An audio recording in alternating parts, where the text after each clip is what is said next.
Hey, TikTok. My name is Cassandra, Miss Moon. Um, but I'm here to tell you my story of my fiance that was unalived in 2011. His name was Michael Mayberry. This is going to be hard for me, but let's do this.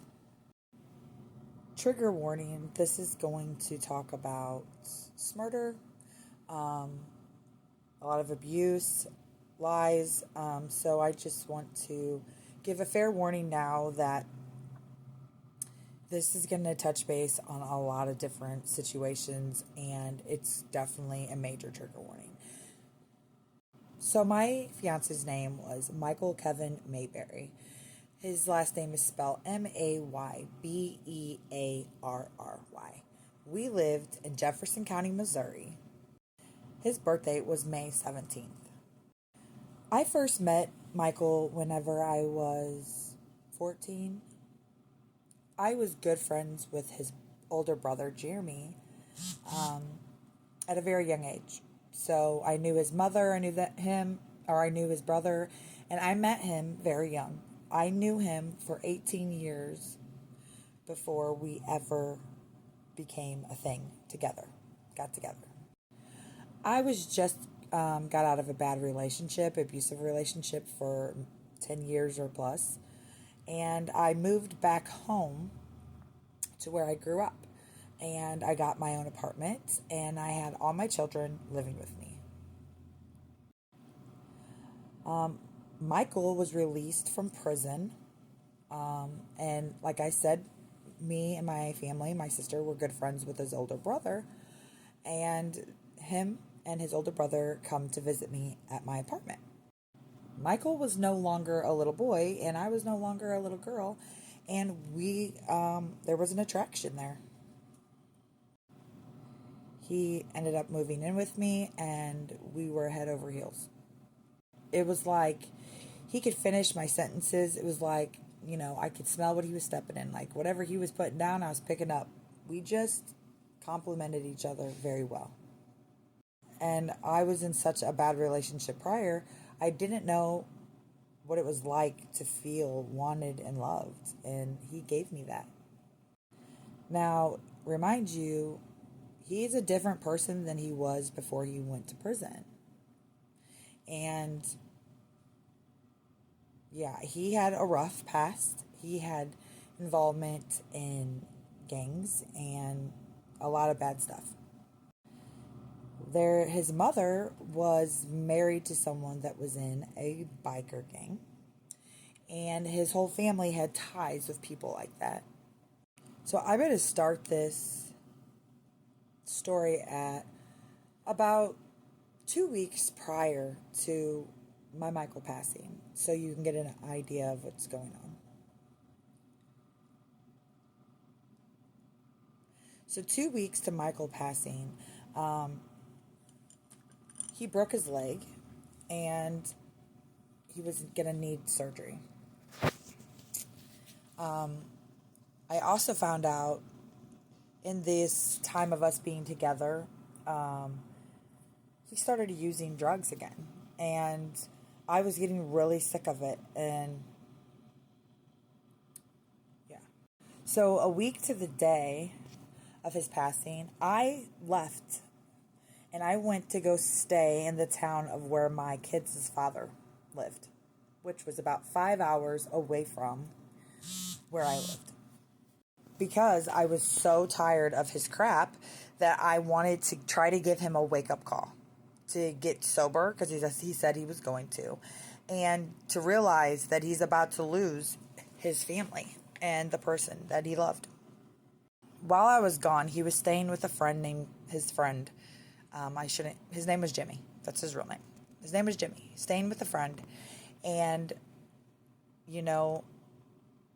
I didn't talk to him much while I was gone. I literally had to make myself stay gone, which was 7 days. I got back literally a week before he passed. 7 days exactly. So, and when I got back, the day I got back, I was at home, and someone knocked on my door, and it was this guy that was friends with my Mike at the time. And he informs me that my Mike has been staying at my sister's house. Remind you, Mike would never even let my sister come over. He didn't like her, and I would beg for her to be able to come over, and he'd be like, no, your sister's skinless, and she's not she don't love you, she don't want what's best for you. No. Okay, so when I found this out, it blew my mind. Remind you. I just couldn't believe that, because come to find out, my sister was taking him to go get what he needed. You know? Well, when Mike and my sister come over, my sister was acting really funny. Extra. So, of course, I was like, what the hell? And I confronted him about it. And I was like, you sleep with my sister? So over the week period up into the day of his passing, he was acting very weird. He was really paranoid. He was saying people were trying to hurt him or were going to hurt him. At one point, I watched him cry real tears, saying that he would hate if someone tried to hurt his family because of things that he'd done. And I would be like, what did you do while I was gone? What is going on? One point we were laying down in bed and he jumps up. We're sleeping. He jumps up, grabs a vase and starts saying, if anybody comes up in this house, he was going to, beat him with this vase. And I was like, you are tripping. Another thing, one time he kept on saying anybody could come get me at any time with his broken leg. He couldn't protect himself or his family. He was looking underneath beds and closets thinking I was hiding someone there, wasn't trusting me, which is odd. I kept on thinking, like, what are you doing? He ended up taking his uncle's money because he didn't like his uncle, because his uncle's the one that called the law on him when he was younger and got taken away from his mom. So he ended up taking money from his uncle because his uncle wanted him to get him marijuana. His uncle was calling and threatening Mike on our phone, leaving the worst messages. This is just all things to take note for later on in this whole story I'm about to tell you. So me and Mike been fighting about him staying with my sister, and her behavior, calling Mike's phone, was just really odd. And enough has been enough, okay? Now, also, to take note, on New Year's Eve, we went to a friend's house, his friend's Jimmy that he was staying with. Now, this was way before. This is just why I wanted way before. Now, the day also, let me back it up. The day that I came back from leaving out of town to go stay in the town where I lived with my kid's dad, I brought a friend with me back, okay? Ended up having to drive her halfway back for her to go home. But I bought us both a coat from Walmart the day I came back, and I had the receipt. Now, this is just things to take note for later. The receipt. So I bought that coat 7 days prior to him passing, okay? Which was after New Year's Eve. And there's a reason why you'll see later. Okay. So the day that Mike ends up passing or whatever, I woke up that morning and he was driving me crazy with his paranoia and saying crazy crap. So I said, I need a break. I'm taking you to your mom's and I'm going to my sister's because I'm going to lay eyes on her. And if I know, I'll know if y'all did something when I see her. Like, I'm going to find out. That's just what it is.